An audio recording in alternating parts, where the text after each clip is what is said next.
Muy bien. Continuando con nuestra programación para el día de hoy.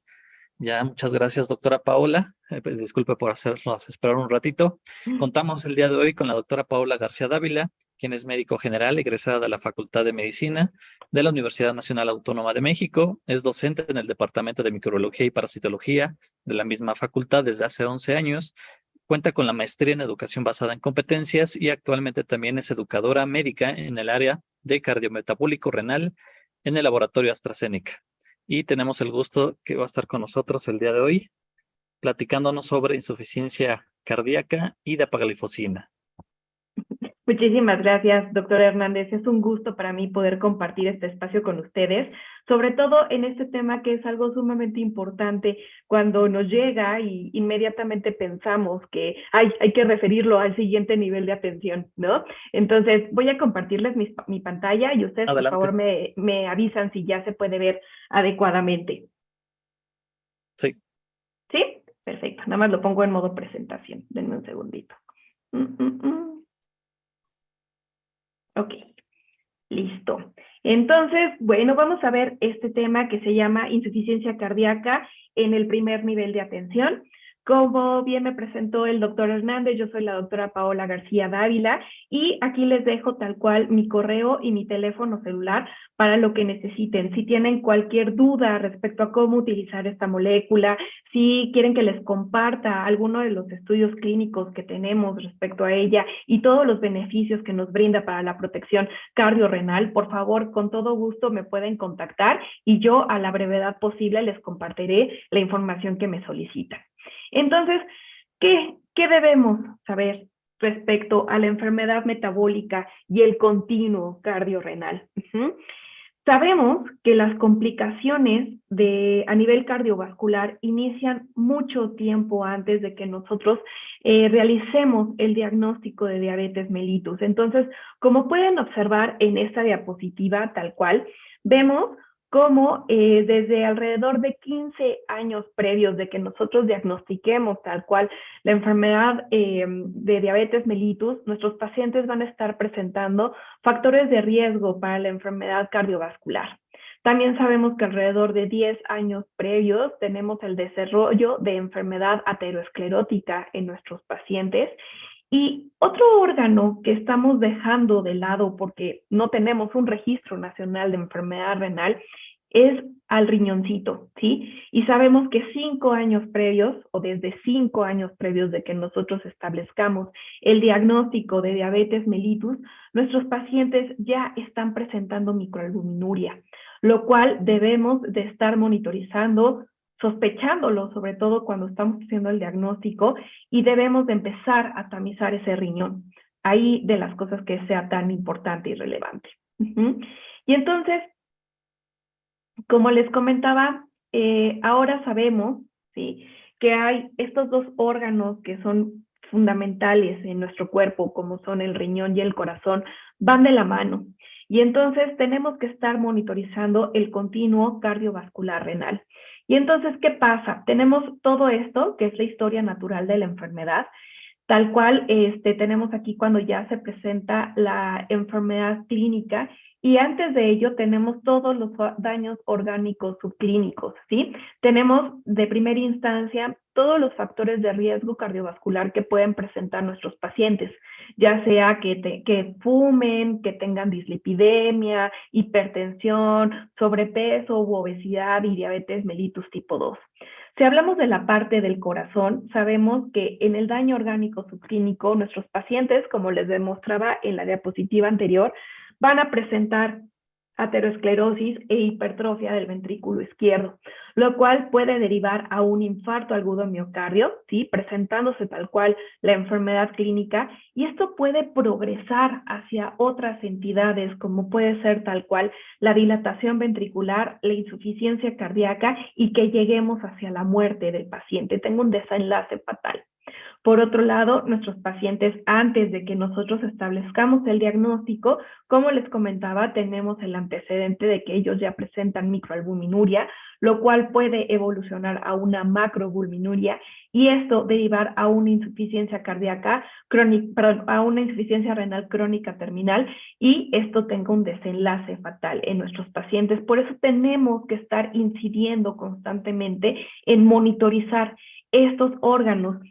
Hay que dejar de lado el enfoque glucocéntrico, ¿sí? El enfoque glucocéntrico nos habla de que solamente estamos viendo por la hemoglobina glucosilada y la glucosa del paciente. Hay que ver a nuestro paciente de manera más integral, de forma más holística. Y en esta parte es este enfoque llamado CARE-ME, que nos habla de la parte cardiovascular, renal y metabólica. Hay que sospechar desde un inicio, cuando estamos estableciendo el diagnóstico de diabetes mellitus, que puede nuestro paciente presentar complicaciones en estos dos órganos. Por otro lado, ¿qué es la insuficiencia cardíaca en la diabetes mellitus tipo 2? Tenemos tal cual el concepto de insuficiencia cardíaca. Sabemos que es un síndrome clínico que es complejo, con signos y síntomas, tal cual. Es un conjunto de signos y síntomas, los síndromes, que resultan de cualquier daño estructural o funcional del llenado ventricular o de la inyección de sangre, ¿sí? ¿Qué síntomas van a presentar nuestros pacientes? Disnea, edema de tobillos y fatiga. ¿Cuáles son los signos que debemos de buscar en ellos? Esta parte de la presión yugular venosa elevada, los estertores pulmonares y el edema periférico.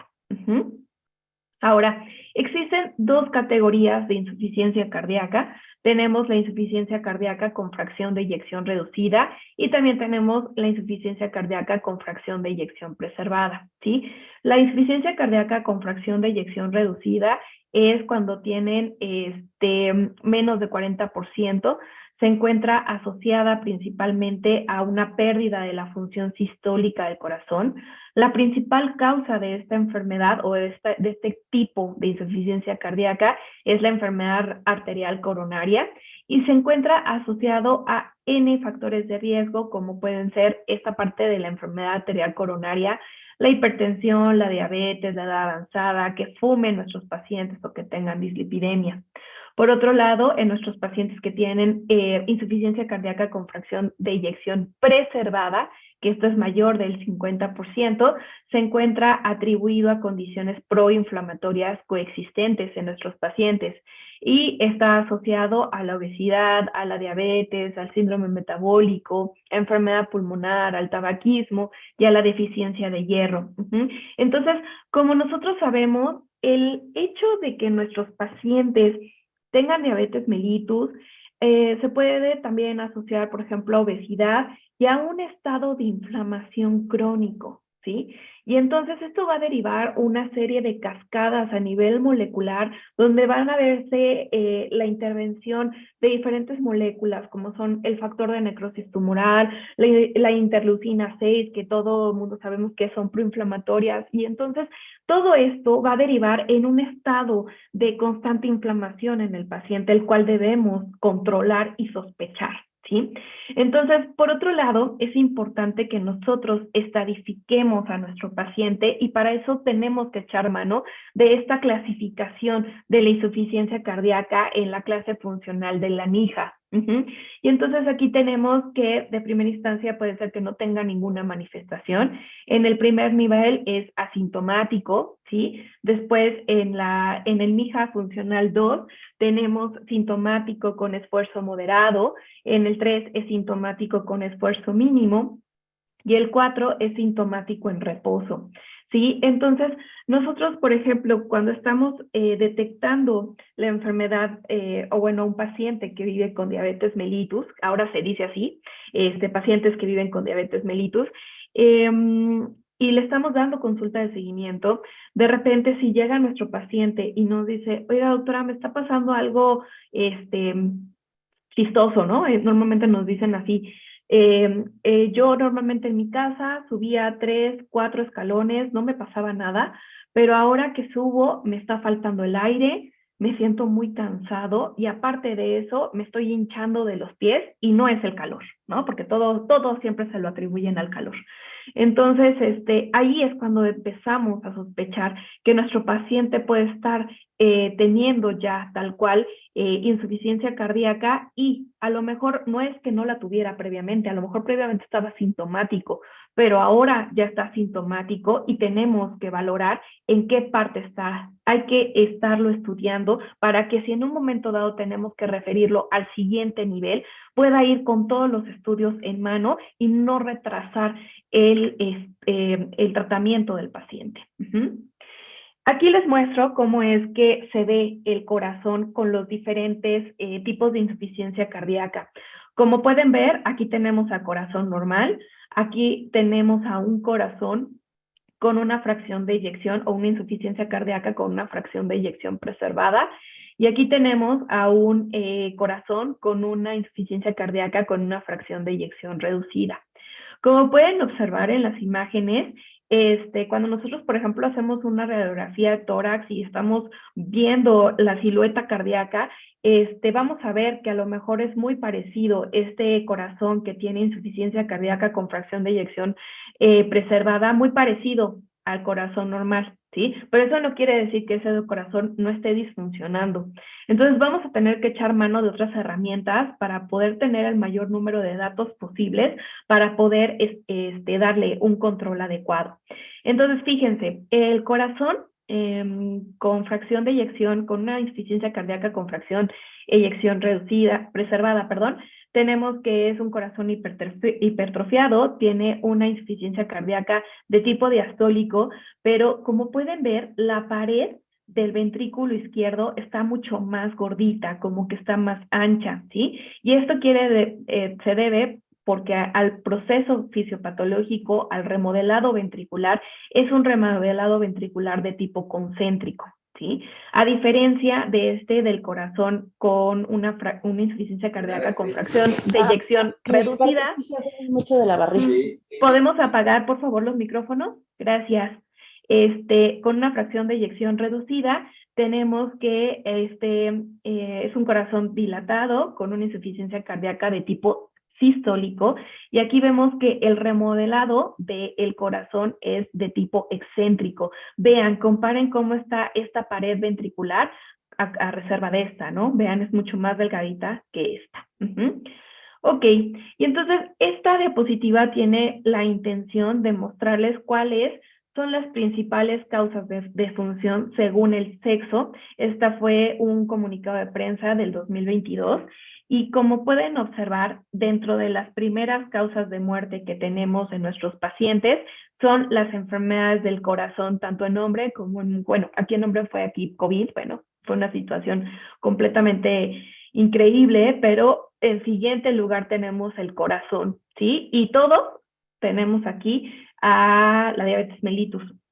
Entonces, hace un par de meses salió una encuesta por medio de la revista Forbes, donde decía tal cual que los mexicanos, cuáles eran las principales causas de muerte, y decía que el 80% de los mexicanos morían de enfermedades del corazón. Sí, a consecuencia de esto, de la diabetes mellitus, ¿sale? Ahora, se habla mucho respecto a las rutas fisiopatológicas que ocurren en nuestros pacientes que tienen insuficiencia cardíaca de tipo diabético. Cuando nosotros abordamos esta parte de la fisiopatología en nuestros pacientes, tenemos que ver todas las interacciones tanto a nivel sistémico, que es esta partecita, a nivel del miocardio y a nivel de las células, ¿sí? Y entonces, lo que debemos de tener en cuenta, como lo mencioné hace un momento, es que nuestros pacientes con diabetes mellitus tienen inflamación, ¿sí? Y eso nos va a derivar también a una serie de cuestiones como fibrosis, ¿sí? Y que van a derivar en la disfunción tanto endotelial como en la disfunción diastólica y sistólica de nuestros pacientes. Entonces, fíjense, nuestros pacientes tienen diabetes, puede haber una resistencia a la insulina, ¿sí? De manipulación alterada de glucosa. Y vean, a nivel sistémico, ¿qué pasa? Estamos en estrés oxidativo, hay inflamación, hay hipertensión, ¿sí? Esta inflamación puede derivar en aterosclerosis, lo cual a nivel del miocardio nos va a dar una disminución en la perfusión, ¿sí? Por otro lado, la inflamación también condiciona un estado de fibrosis, lo cual nos va a dar una disminución en el cumplimiento del corazón y esto nos va a derivar a una disfunción tanto diastólica como sistólica y aguas. Aquí, a nivel sistémico, vamos a tener tal cual la insuficiencia cardíaca diabética, ¿sí? Por otro lado, también vemos aquí que esta resistencia a la insulina y de manipulación alterada de glucosa a nivel de miocardio también va a llevar a una mayor utilización de glucosa, de ácidos grasos y disminución de la función de las mitocondrias a nivel del cardiomiocito. Entonces, como podemos ver, cada una de las rutas está interconectadas, llegando al mismo punto, al final de cuentas, que nuestro paciente va a tener una insuficiencia cardíaca de tipo diabético. Ahora, ¿qué factores de riesgo comparte la insuficiencia cardíaca con la diabetes mellitus y cómo se contribuye al daño vascular en nuestros pacientes? Bueno, pues tenemos una serie de factores de riesgo para diabetes mellitus y enfermedad cardiovascular, como puede ser, y nosotros lo tenemos día a día con nuestros pacientes, donde tenemos que incidir, porque aparte de las guías de tratamiento de la ADA y del Lacadigo, se actualizaron el año pasado y dicen explícitamente que nosotros debemos de incidir en modificar los estilos de vida de nuestros pacientes, ¿sí? Para que sean unos estilos de vida completamente saludables, ¿sí? ¿Y a qué me refiero con esto? Que nuestros pacientes, y lo ponen tal cual al tope de las guías de tratamiento, creo que más adelante se los voy a mostrar, y dice tal cual que deben de hacer ejercicio, no deben de fumar, deben de controlar el peso y deben de tener una dieta saludable, ¿sí? Y cuando nosotros le digamos al paciente que deben de tener una dieta saludable, debemos ser muy explícitos al momento de decirle qué sí puede comer y qué no, ¿sí? Porque pues siempre vamos a tener al paciente que llegue con nosotros y nos diga, cuando estamos interrogándolo, oiga, señora Juanita, cuénteme, ¿qué desayunó el día de hoy? Ay, doctora, fíjese que me comí una torta de tamal frito aquí afuera del metro, ¿sí? Ups, pues hay que empezar a valorar realmente qué es lo que se está comiendo el paciente y tenemos que educarlo hacia su enfermedad, empoderarlo y hacerlo responsable de ella. Porque nosotros realmente hacemos el 80%, o sea, ellos hacen realmente el 80% del trabajo comiendo adecuadamente y haciendo todo lo demás que les comentaba, ¿no? Lo del ejercicio, el control del peso y demás. Nosotros con el 20% instaurando la terapéutica adecuada, podemos darle ese empujoncito para que logremos el objetivo que nos estamos trazando en común con el paciente. No nada más nosotros llegamos y le decimos, señora Juanita, estamos esperando que usted baje 4 kilos para la siguiente consulta. Si hacemos eso, el paciente le va a entrar por un oído y le va a salir por el otro, ¿sí? Porque no va a estar empoderado y no va a estar responsable de su enfermedad. Entonces, vean, después de toda esta idea que les quiero transmitir, sabemos que todos los factores de riesgo para diabetes mellitus y enfermedad cardiovascular están enumerados aquí. Es la inactividad física, la hipertensión arterial, la mala alimentación, el que fume, la obesidad, la dislipidemia, el síndrome metabólico, ¿sí? Por otra parte, ¿cuáles son los efectos directos que tiene la hiperglucemia en el sistema tal cual? Fíjense, hablábamos de aterosclerosis, ¿sí? Y de fibrosis, va a haber rigidez arterial, disfunción endotelial, como les mostraba, hay estrés oxidativo, puede haber activación plaquetaria, como les comentaba, nuestros pacientes con diabetes tienen un estado de inflamación, el síndrome metabólico y la disfunción metabólica en nuestros pacientes. Entonces, por eso es que es sumamente importante que hagamos prevención en ellos, ¿sí? Hay que evitar que se establezcan tal cual las comorbilidades y si ya las tenemos establecidas, hay que evitar que estas progresen al siguiente nivel. Y entonces, ¿qué sabemos? Que la insuficiencia cardíaca se presenta de manera temprana, Es altamente prevalente, pero no está diagnosticada en la diabetes mellitus tipo 2. Entonces, un poquito de números para que tengamos como más o menos en cuenta qué está pasando con estos pacientes, es que entre el 25 y el 40% de los pacientes con diabetes tienen insuficiencia cardíaca, y sabemos que el 68% de los pacientes que tenían diabetes mellitus ya con 5 años de diagnóstico tenían signos de disfunción del ventrículo izquierdo, pero esto era asintomático, ¿sí? El paciente no nos refería a mayor situación, ¿sí? Y entonces, ¿cuáles son las metas de cuidado en la insuficiencia cardíaca? Hay que evitar que la insuficiencia cardíaca se desarrolle en los pacientes de alto riesgo y en los pacientes que ya la tienen tal cual establecida, ¿sí? No sé si han visto, creo que lo tengo más adelante también, hay un semáforo increíble para establecer el riesgo cardiovascular de nuestros pacientes, donde viene desde riesgo que no tienen riesgo, que es el verde, riesgo moderado, que es el amarillo, riesgo alto, que es el naranja, y el riesgo muy alto, que es el rojo. A mí realmente, y ese es un pensamiento muy positivo, me encantaría que mis pacientes me llegaran en el verde, ¿sí? La realidad de las cosas es que cuando nosotros ya llegan a nosotros en consulta, ya vienen con riesgo moderado a riesgo cardiovascular alto, muy alto, ¿sí? Y entonces por eso es que tenemos que actuar enseguida para evitar que esto evolucione, ¿sí? Por otro lado, hay que reducir la muerte y las hospitalizaciones, y hay que mejorar el estado de salud de nuestro paciente en cuanto a la carga de los síntomas, las limitaciones físicas que pudieran tener y la calidad de vida. Esto es algo sumamente importante, la calidad de vida, ¿sí? Hay veces que nosotros caemos en un fenómeno que se llama inercia terapéutica, es en donde, y una de las principales razones por las cuales caemos en esta inercia clínica o inercia terapéutica es que queremos mantener a nuestro paciente con el menor número de tabletas, ¿sí? Que sea posible, porque claro, el que tengan más tabletas puede hacer que tengan menor apego al tratamiento, ¿sí? Pero queremos mantenerlos con pocos medicamentos, o tal vez nada más dejarle metformina, pero si no estamos logrando el objetivo que tenemos con el paciente, es necesario que intensifiquemos las terapias desde un inicio, ¿sí? Se ha visto y tenemos múltiple evidencia científica en el cual, si establecemos intensificación del tratamiento desde un inicio, vamos a lograr el objetivo 1, por ejemplo, de lograr la hemoglobina glucosilada de nuestros pacientes que baje y que perdure durante más tiempo, ¿sí? Y entonces eso es algo que impacta directamente en esto en nuestros pacientes.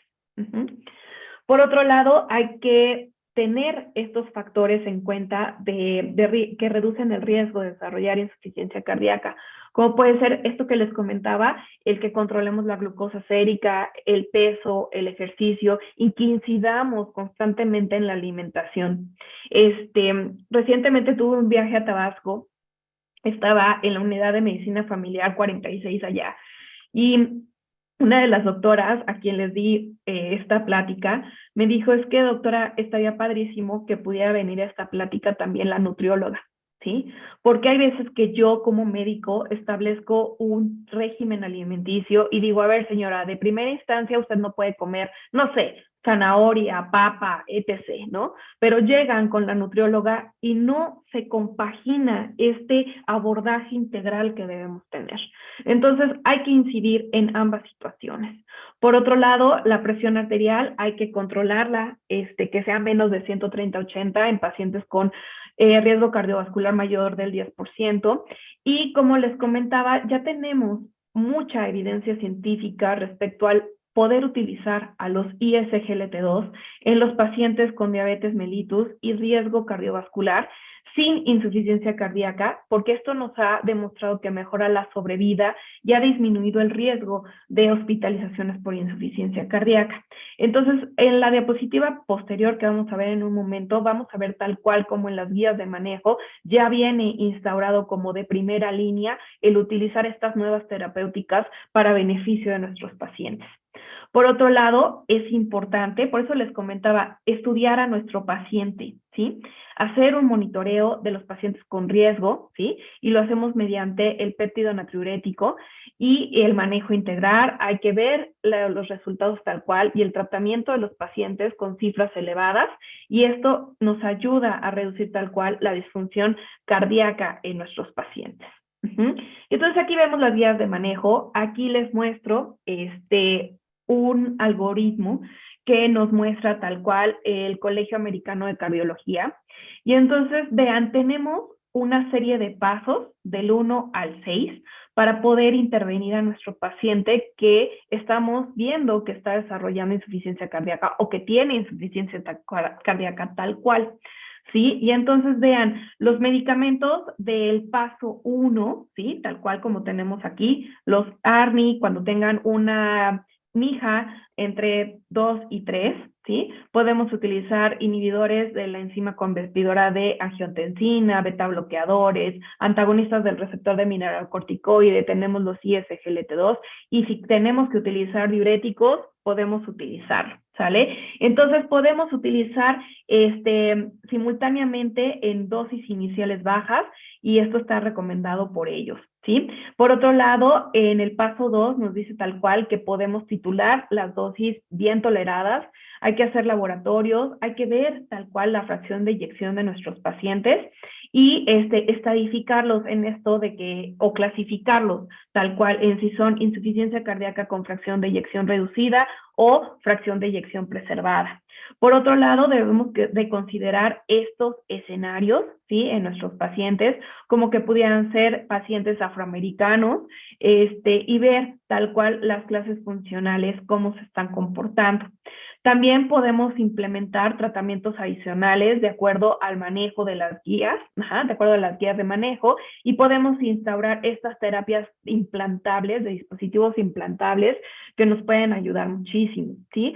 Por otro lado, hay que revalorar los síntomas, los laboratorios, el estado de salud de nuestros pacientes y la fracción de eyección, y si ya hicimos todo esto y vemos que a lo mejor nuestro paciente no tiene una mejoría tal cual, podemos referir al siguiente nivel a nuestro paciente para que tenga un tratamiento adicional con el especialista. Y entonces, ¿qué nos dice aquí tal cual? El hecho de los ISGLT2 tiene una clase de recomendación 1 a 1. Esto está, o a esto se refiere, en que en pacientes con insuficiencia cardíaca de fracción de eyección reducida que sea sintomática crónica, se recomienda tal cual el uso de los ISGLT2 para reducir las hospitalizaciones, la mortalidad cardiovascular, independientemente de la presencia de diabetes mellitus. Entonces, algo que quiero demostrarles con esto, y porque lo tenemos también sustentado de manera científica, es que el utilizar los ISGLT2 no solamente está indicado para pacientes con diabetes mellitus.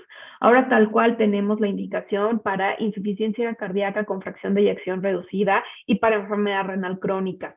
Y entonces puede ser tal cual con o sin diabetes mellitus. Y aquí me voy a detener un momento. Dentro de las pláticas que me ha tocado dar en uno de estos viajes, que es indispensable hacer en algunas ocasiones, estando en Acapulco, llegó una doctora y me dijo que tuvo un paciente, ¿sí? Que estaba primero en primer nivel, después lo pasaron al siguiente nivel, al segundo nivel, y él tenía insuficiencia cardíaca. El cardiólogo le estableció dapaglifosina como tratamiento, y entonces regresa al primer nivel porque ahí es donde le surten el medicamento, y entonces el médico de primer contacto agarra y le dice: señora, ¿pero por qué usted tiene dapaglifosina si usted no tiene diabetes mellitus?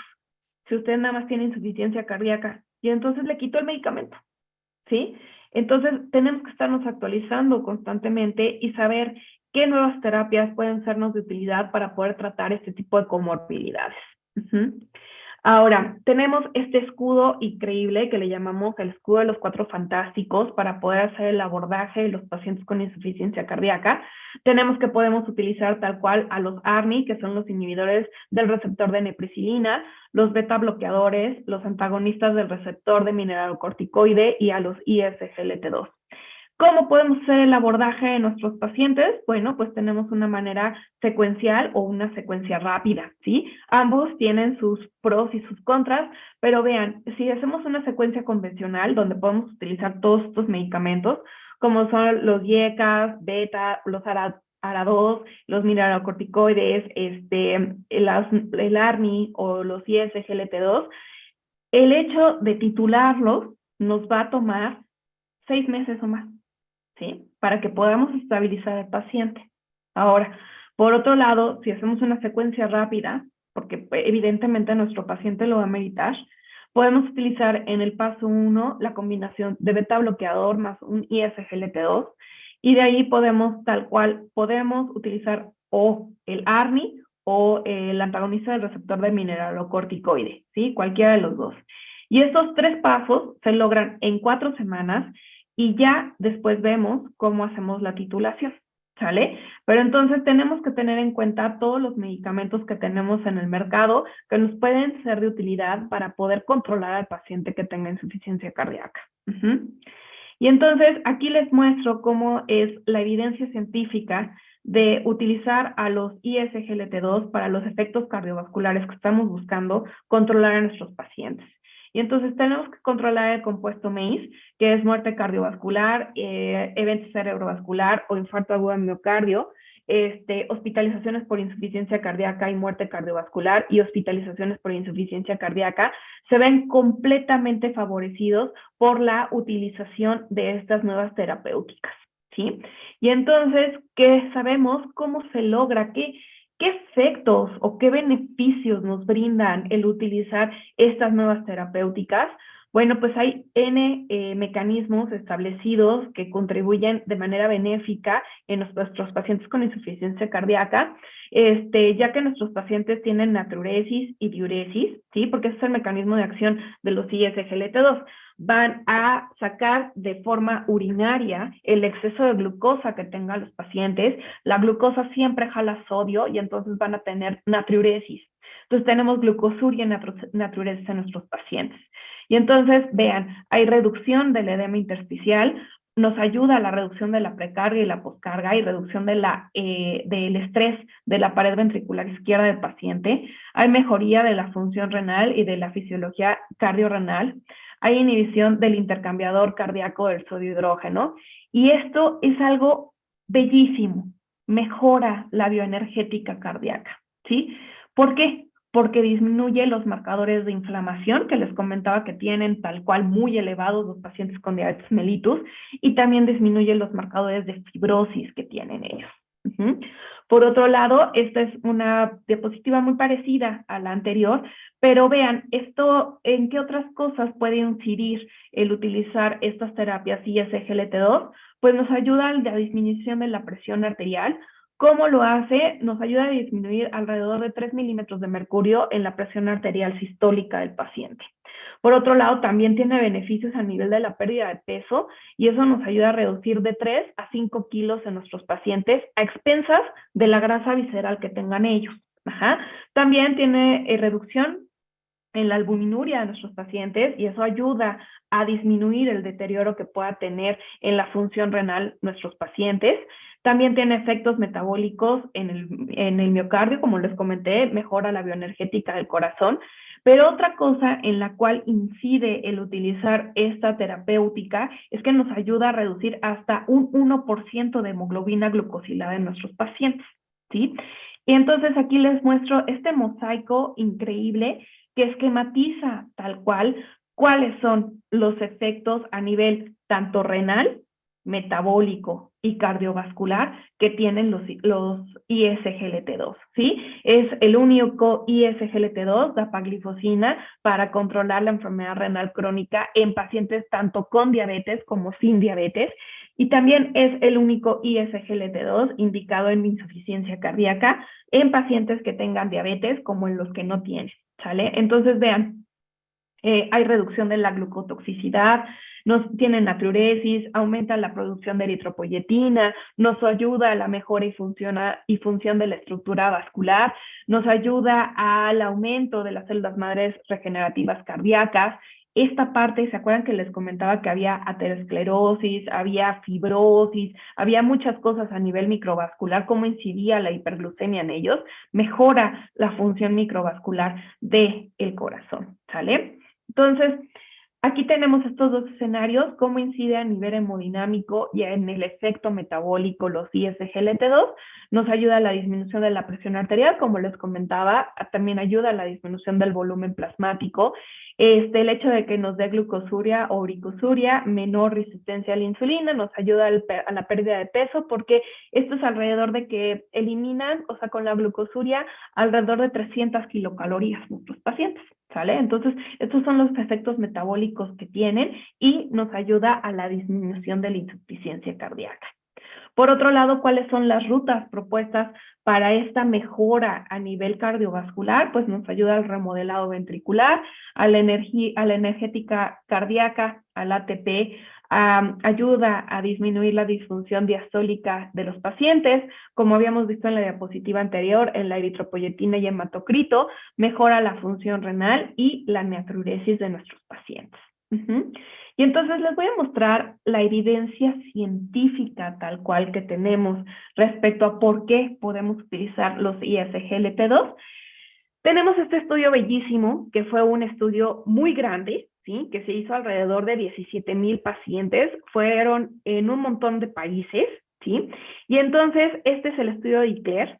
El estudio de ICLAIR estaba enfocado a buscar la eficacia y la seguridad de la dapaglifosina versus el placebo. Y entonces, se hizo en una población de pacientes que tenían diabetes mellitus tipo 2 y enfermedad cardiovascular aterosclerótica establecida o que tenían múltiples factores de riesgo para enfermedad cardiovascular. Y entonces, estos fueron los beneficios que mostró en diversos factores cardiovasculares. Ya se los había comentado, la reducción de la hemoglobina glucosilada, la reducción en el peso, la reducción en la presión arterial sistólica. Y vean, hay menor incidencia de muerte por causas cardiovasculares y hospitalización por insuficiencia cardíaca versus el placebo. Y aquí vienen tal cual los números, ¿sí? Y entonces tenemos que el Diclertini nos dio tal cual una reducción del 17% en la hospitalización por insuficiencia cardíaca y en la muerte cardiovascular. Redujo en un 27% la hospitalización por insuficiencia cardíaca, en un 24% el daño renal, la muerte renal y la muerte por causas cardiovasculares. También el daño renal y la muerte renal lo redujo en un 47%. Eso es en cuanto al estudio de ICLAIR, que es el estudio más amplio que tenemos. Por otro, tenemos otro estudio que se llama DAPA-HF, ¿sí? Que este fue un estudio que se hizo para pacientes que tenían insuficiencia cardíaca con fracción de eyección reducida, esto es menor del 40%. ¿Y qué buscaba este estudio de DAPA-HF? Buscaba una reducción significativa en el compuesto de muerte cardiovascular o empeoramiento de la insuficiencia cardíaca. También buscaba una reducción de la mortalidad por todas las causas, la mejora en los síntomas y un beneficio consistente en una amplia población. Este estudio se hizo en el 2019. Como les comentaba, fue en pacientes que tenían insuficiencia cardíaca con fracción de eyección reducida, que tuvieran o que no tuvieran diabetes mellitus, y vean, se hizo alrededor de 5,000 pacientes y en 20 países. ¿Y qué nos demostró DAPA-HF? Nos redujo en un 26% la incidencia de muerte cardiovascular, la hospitalización por insuficiencia cardíaca y enfermedad renal. Nos redujo en un 30% la hospitalización cardíaca, en un 18% la muerte cardiovascular, en un 17% la muerte por todas las causas, redujo en un 57% la enfermedad renal y la enfermedad cardiovascular. Y por otro lado, también redujo en un 25% la hospitalización por insuficiencia cardíaca y muerte cardiovascular. Y entonces, ¿qué sabemos aquí? Que tenemos toda la consistencia en los efectos de DAPA sobre la insuficiencia cardíaca y los resultados de mortalidad, y vemos que reduce tal cual la mortalidad cardiovascular, las hospitalizaciones y visitas urgentes por insuficiencia cardíaca en nuestros pacientes, ¿sí? Y aquí lo tenemos tal cual, la evidencia, ¿sí? Y entonces, ¿Cómo vamos a hacer este abordaje de los pacientes con insuficiencia cardíaca? ¿Sí? Siempre tenemos que hacernos estas 3 preguntas con nuestros pacientes. Estas preguntas fueron en un consenso de la ADA y de la Sociedad Europea. Y entonces tenemos que ver si nuestro paciente tiene riesgo o enfermedad cardiovascular, si nuestro paciente ya tiene tal cual insuficiencia cardíaca o el paciente ya viene con un diagnóstico de enfermedad renal crónica, ¿sí? Este es el semáforo precioso que les comentaba, y digo precioso porque, como les decía, a mí me encantaría que nuestros pacientes llegaran en un nivel que aquí ya no sale, que es el nivel verde, ¿no? En el que no tienen riesgo. Pero la realidad de las cosas es que nos llegan en este nivel, en la parte completamente de riesgo muy alto, ¿sí? De riesgo cardiovascular. Y entonces, de acuerdo a las guías de la AJA, ¿cómo vamos a hacer el abordaje del paciente? Si nuestro paciente sospechamos que tenga insuficiencia cardíaca, hay que valorar tal cual los factores de riesgo, signos y síntomas, y si tiene un electrocardiograma normal. Tenemos que mandar a hacer los péptidos natriuréticos, tanto el ProB como el BNP, o sea, tal cual, y tenemos que ver si están alterados, ¿sí? Y entonces, si vemos que hay alteración de ellos, hay que hacer un ecocardiograma, es lo que nos va a ayudar a clasificar el paciente y tal cual dar el diagnóstico de insuficiencia cardíaca, tanto en la clasificación de fracción de eyección reducida o fracción de eyección preservada. Tenemos una en medio que es medianamente reducida, ¿sí? Y que tenemos que determinar tal cual la etiología y comenzar el tratamiento. Por otro lado, les comentaba que pues vemos a lo mejor al corazón y a lo mejor podemos sospechar de alguna cuestión, pero no estamos tamizando al riñón, ¿sí? Y entonces, ¿qué tenemos que hacer aquí? Hay que ver tal cual la función renal del paciente y ver el daño renal que pueda tener. Y entonces vean cómo vemos la función renal del paciente, la podemos medir tal cual con la creatinina sérica o mediante la cistatina C. Aquí quiero incidir un poquito. Hay N cantidad de causas por las cuales la creatinina sérica se puede ver modificada. ¿Sí? Por ejemplo, hay pacientes que tengan generación baja de creatinina sérica y también tenemos pacientes que tienen generación elevada de creatinina sérica y también hay medicamentos que alteran la excreción de creatinina sérica.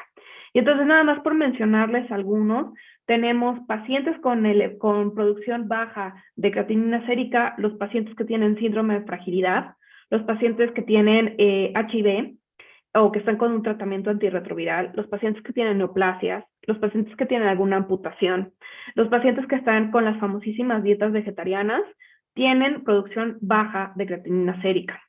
Por otro lado, también es importante que sepamos los pacientes que tienen una elevada producción de creatinina sérica. Estos pacientes que ahorita quieren estar como fisioculturistas o fisicoculturistas, súper ponchados y que aumentan la masa muscular, eso nos va a elevar la creatinina sérica.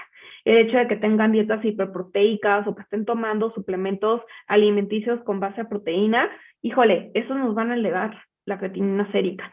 Entonces, por eso tenemos otra medición que nos puede ayudar, como es la cistatina C, y si esta está elevada, aguas, ahí está habiendo un impacto directamente en la función renal de nuestros pacientes. Por otro lado, también tenemos que observar el daño renal o medir el daño renal que puedan tener. Lo hacemos mediante la relación albúmina-creatinina o lo podemos hacer mediante la albuminuria de 24 horas, ¿sí? Este método, tal cual, albuminuria de 24 horas, cada vez está cayendo más en desuso por el método de recolección que implica esto, ¿sí? Los pacientes no lo recolectan de manera adecuada. Aparte, es un método sumamente incómodo para poder, recolectarla, ¿no? O sea, si le toca un día al paciente que está haciendo recolección de albúmina urinaria ir al trabajo, es así, espérame tantito, jefe, ahorita vengo, se agarra su frasquito y voy al baño a recolectar mi orina. No va a ocurrir, ¿no? Y entonces eso nos va a arrojar a lo mejor un falso positivo o un falso negativo en nuestros pacientes, ¿sale? Entonces, por eso tenemos que tener en cuenta esta relación albúmina-creatinina. Esta es la versión anterior de la ADA, de la guía terapéutica de la ADA y cómo es que nos refieren cómo hacer el abordaje de nuestros pacientes. Déjenme ver si traigo a la nueva. Así, aquí está. Aquí está la nueva. Déjenme ver. Aquí está. Y entonces vean cómo incide tal cual que debemos de decirle o educar a nuestro paciente en los comportamientos de estilo saludable. Hay que hacer educación del paciente y hay que apoyar para el autocontrol de la diabetes, ¿sí?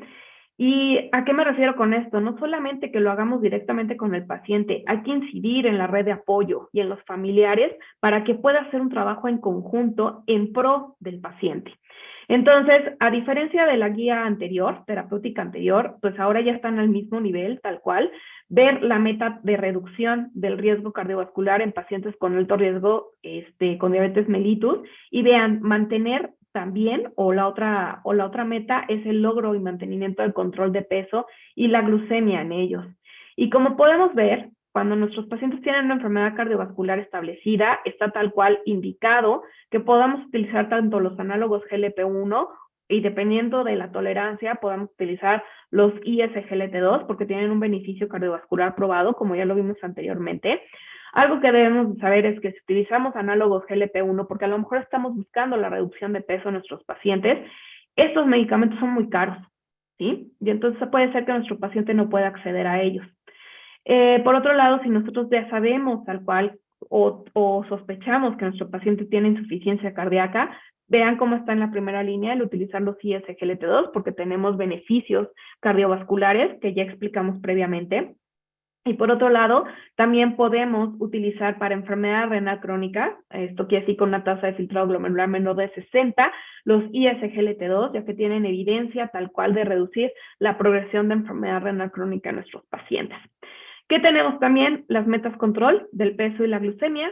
Podemos utilizar, por ejemplo, para el manejo de la glucemia, aquí también tenemos a los ISGLT2, ¿sí? Y podemos tener también a los análogos GLP-1 y también para el control de peso, pues bueno, tenemos a semaglutida o liraglutida, pero también podemos utilizar como beneficio a los ISGLT2 porque aparte nos van a proteger al riñón y al corazón. Y entonces, aquí están las primeras preguntas. Si sabemos que tiene sí en cualquiera de estos, enfermedad cardiovascular establecida, insuficiencia cardíaca o enfermedad renal, podemos utilizar a los ISGLT2. Y también en la segunda meta, si queremos controlar peso y la glucemia, también tenemos tal cual la indicación o podemos utilizar estas terapéuticas. Antes de irme, me encantaría demostrarles esta evidencia científica que tenemos de acuerdo a todos los medicamentos que actualmente están en el mercado y qué efectos a nivel cardiovascular tienen, ¿sí? Tanto poder utilizar a los IDPP4 como los análogos GLP-1. Y entonces vemos, tal cual aquí, que los ISGLT2 está evidenciado que tienen una mejoría o tienen un mayor impacto en cuanto a la MACE, a la muerte cardiovascular y a la hospitalización por insuficiencia cardíaca. Tal cual, los IDPP4 más bien han demostrado tener un efecto neutro en estas complicaciones y los análogos GLP-1 han demostrado que pueden ayudar o disminuyen también el MACE, la muerte cardiovascular, pero también tiene un efecto neutro en las hospitalizaciones por insuficiencia cardíaca. ¿A qué conclusiones llegamos con respecto a poder utilizar estas nuevas terapéuticas? Dapaglifosina nos ayuda a reducir la mortalidad cardiovascular, las hospitalizaciones y las visitas urgentes al hospital por insuficiencia cardíaca. Utilizar los ISGLT2 en pacientes con insuficiencia cardíaca con fracción de eyección reducida nos ayuda a un menor riesgo de incidencia o empeoramiento de su condición o muerte por diferentes causas cardiovasculares. Hay que valorar el inicio temprano para utilizar estos medicamentos en nuestros pacientes con diabetes mellitus, ya que nos ayuda a la reducción del riesgo cardiovascular a largo plazo. En el 2021 tuvimos esta indicación de insuficiencia cardíaca en fracción de eyección reducida en pacientes con diabetes o sin diabetes, siendo el primero en su clase. A 5 años de evolución de la diabetes mellitus empiezan los cambios estructurales del corazón del paciente y podemos utilizar dapaglifosina para poder reducir el que progrese esta enfermedad y hay que revalorar tanto los signos y síntomas del paciente en el primer nivel de atención. Y entonces, en conclusiones también, como les muestro, está indicada en nuestros pacientes con insuficiencia cardíaca, es un componente clave en las guías de tratamiento, como se los demostré, y nos ayuda el uso de los ISGLT2 y las guías es subóptimo, menor del 2%. Les agradezco muchísimo su atención. Es importante que nosotros estemos realizando farmacovigilancia con nuestros pacientes.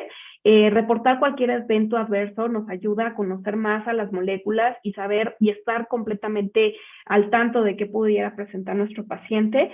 Y por otro lado, también les comento que tenemos esta plataforma que se llama Impact Academy, que está dirigida completamente a ustedes, los profesionales de la salud que están a cargo de las enfermedades cardiometabólico-renales.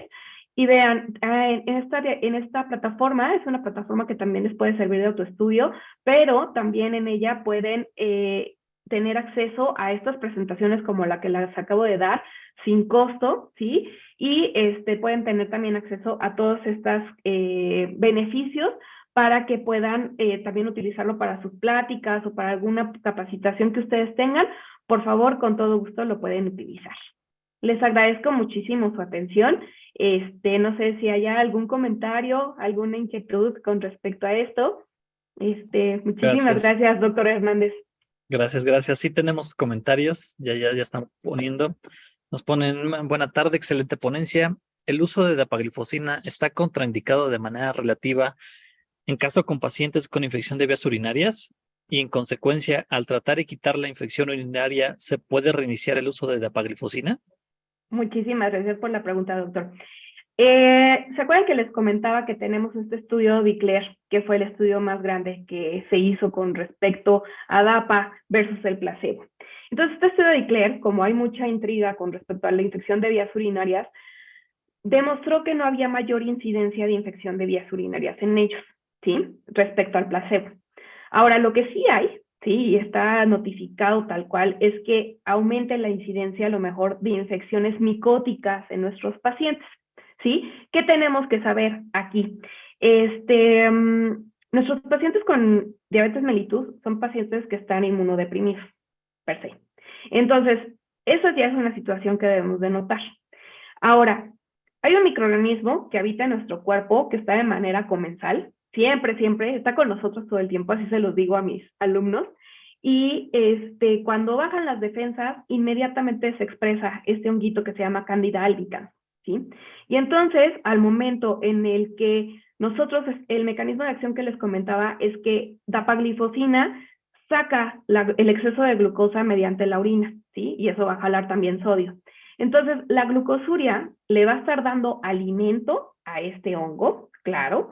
Aparte de eso, cambia el pH. Aparte de eso, está humedito y está sin sol, o sea, sin luz, ¿no? Entonces, claro, todo esto va a beneficiar el hecho de que se presente esta infección micótica. ¿Qué hay que hacer? Al igual de que si en un momento dado se llegara a reportar la infección de vías urinarias, damos tratamiento sintomático con nuestros pacientes y continuamos el uso de dapaglifosina porque nos está dando mucho más beneficios cardiovasculares y renales con nuestros pacientes que esta parte, ¿no? Hay que hay que hacer completamente el tratamiento sintomático con nuestros pacientes. Tienes el micrófono apagado, Pavel. Gracias. Tenemos otra pregunta. ¿Cuál es la dosis tope de dapaglifosina? ¿Existe beneficio de combinaciones con sitagliptina o linagliptina? Muchas gracias. Dapaglifosina se da 10 miligramos cada 24 horas, independientemente de los alimentos, ¿sí? Es algo sumamente bueno. Y claro, podemos hacer las combinaciones. Algo que es tan bueno de esta terapéutica, digo, yo sé que a lo mejor se puede ver mermada mi opinión, pero créanme, podemos hacer un abanico de combinaciones con dapaglifosina. Podemos, en los algoritmos del IMSS, por ejemplo, tenemos tal cual establecido que empezamos con metformina y de ahí podemos hacer la combinación con los análogos GLP-1, los ISGLT2 con los análogos GLP-1, con metformina, etc. ¿Por qué? Porque tenemos que hacer un plan por metas, por objetivos con nuestros pacientes. Entonces sí podemos hacer las combinaciones que requieran necesarias. Gracias. Otra pregunta. En comparación con la empaglifosina, ¿existe algún beneficio entre usar uno u otro? Muchas gracias, doctor Pavel. Hay mucha controversia, ¿no? Con respecto a estos, pues porque piensan que es efecto de clase, ¿no? Empaglifosina también es un ISGLT2. Lo que pasa con empaglifosina es que no tiene tantos estudios, ¿sí? O no está tan cerciorado tal cual el beneficio cardiovascular y renal que nos brinda dapaglifosina. Dapaglifosina está sustentado con toda la evidencia clínica que les acabo de demostrar. Entonces, empaglifosina, lo que sí les puedo comentar es que llega a tener unos ciertos efectos adversos que son como preocupantes, ¿no? Muy preocupantes. Me comentaba una doctora hace poco que fui a una ponencia en Cuernavaca que tuvo un paciente con angioedema. Entonces sí es como algo más es difícil, ¿no? En un momento dado de controlar. Eso es lo que nos brinda de beneficio utilizar dapaglifosina. Sí, gracias, doctora. Otra pregunta. En pacientes con una tasa de filtración glomerular disminuida, ¿hay alguna limitación en su uso?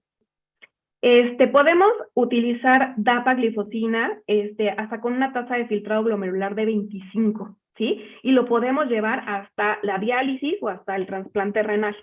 ¿Sí? Entonces, ahí les hago mucho el hincapié. La Cadigo, por ejemplo, dice que lo podemos utilizar desde 20, ¿sí? Pero aquí por COFEPRIS nos dice que con 25 de tasa de filtrado glomerular. Perfecto, doctora. Otra pregunta más. En estados agudos de descompensación de diabetes mellitus, ¿se suspende la administración de ICGLT2 y en qué momento se vuelve a administrar? Ok. A ver, un caso muy particular, ¿sí? Para evitar caer en estados de cetoacidosis diabética, tenemos 3 escenarios tal cual. Si nuestro paciente va a tener un ayuno prolongado, si nuestro paciente va a tener una cirugía programada, por ejemplo, una restitución de cadera o alguna cosa de esas, o que tenga pancreatitis aguda, tenemos que suspender por al menos 3 días antes el medicamento para evitar caer en esto de la cetoacidosis diabética. Es una cetoacidosis diabética euglucémica, ¿sí? Eso es algo importante de notar. Pero podemos restablecer de nuevo el tratamiento una vez que haya tolerancia a la vía oral. Ok, perfecto. Y pues no queda más también que le están agradeciendo, indicando excelente ponencia. Agradecen su participación, doctora. Muchísimas gracias por la invitación, doctor Hernández. La verdad es que Gracias. es un gusto poder compartir con ustedes este ambiente. Y por favor, tienen mi teléfono, mi correo. Doctor Pavel, lo que necesiten, con todo gusto pueden comunicarse conmigo y yo los ayudo en lo que necesiten. Muchísimas gracias. Creo que ya no tenemos más preguntas, pero sí agradecimientos y felicitaciones por la ponencia. Muchas gracias, doctor. Sí, creo que ya no. Entonces, con esto daríamos por terminada la ponencia. Muchísimas gracias, doctora Paola. En un momento más le haremos llegar su constancia de participación para con el colegio y pues siempre dejarle las puertas abiertas a continuar participando con nosotros. Muchísimas Claro gracias, que sí. doctora.